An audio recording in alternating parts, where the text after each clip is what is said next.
Personal footprints for insouciant sock knitters. How to start your personal footprints toe on 2 circular needles. I'm going to show you how to make a slip knot first. We're going to leave a fairly long tail because we'll be using it in a minute. Make a loop like that, put your fingers through the loop, grab part of the tail, hold on to everything down below, pull them apart, and you have a slip knot. I put the slip knot on one needle and tightened it to fit that needle and put a second needle on top. I'm going to take the slip knot off to the side so you know I'm not using it right now.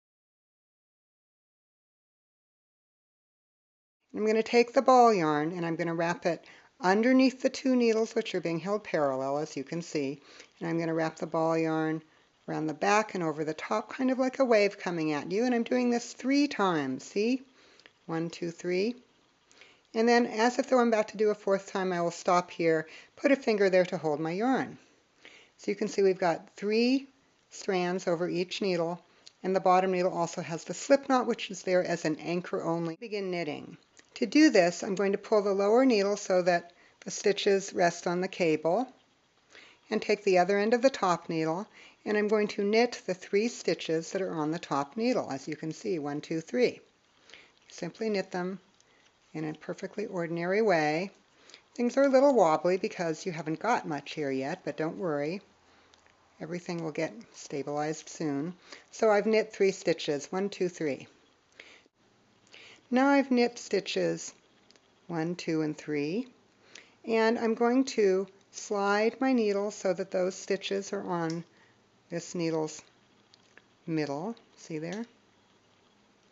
And rotate with the right side facing me. This is the right side. See, it's nice and smooth. And just rotate clockwise. If you like, you can put everything on a table so that you cannot possibly turn it over the wrong way. And now let's look at what we've got going here. We've got stitches 4, 5, and 6 waiting, and the slip knot is in the front. We're going to pull that slip knot off and pull it free, just like that. And now, notice this. The tail and the ball yarn are in the same place. And guess what? We're going to use them together. We're going to knit 1 round, meaning stitches 4, 5, and 6, and then 7, 8, and 9, with the double strand.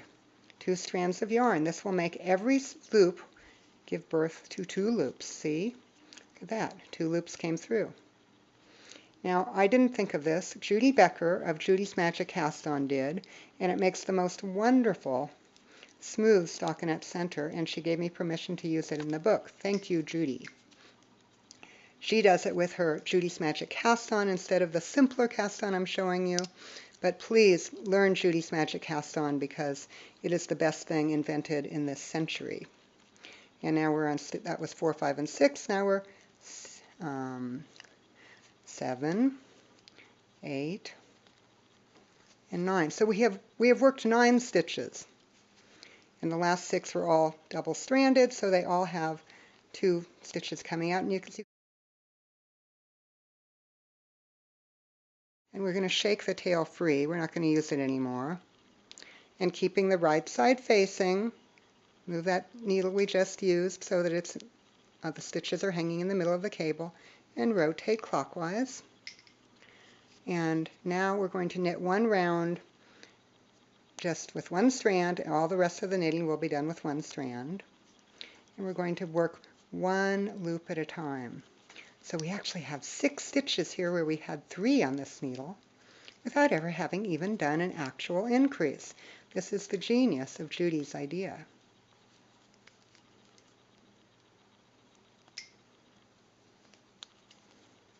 Okay, what this does, this single round, after all you just doubled your stitches, it settles them in and lets them spread out smoothly into a lovely oval, which will be right at the tip of your toe.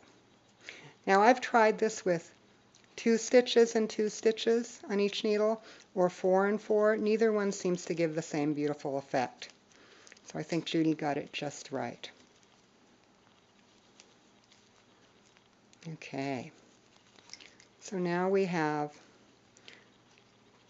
as you can see, we're growing this beautiful smooth center live stitches all around. Rotate again, always clockwise, always with the right side facing you. And now we're going to do our first actual increase round with regular increases. Notice we have 6 here and 6 here. We're going to divide these into groups of 2. 2, 2, and 2, and 2, 2, and 2 down here. 6 groups of 2. And we're going to add 1 stitch to each group of 2 to make it a group of 3. So we knit 1 stitch, and then the second stitch in each group we will knit into the front and the back, producing 3 out of 2. Do this all the way around. As you can see, I've worked increases. Every second stitch was a knit 1 front and back all the way around, and I have a rather lovely smooth center. I'm now going to knit 1 plain round. And here's what it looks like after knitting 1 plain round. As you can see, we're building a lovely toe. I'm going to let you continue with the instructions on page 18 of the book. And you can see these little purl bumps here. Well, those are something that will let you read your knitting. They'll line up like this, like little beads. And they're bumpy on the outside, not on the inside. You won't feel them. And altogether, they make a beautiful toe. As you can see, it's going to turn out very nicely with a smooth stockinette center. So you're continuing on page 18 in the book.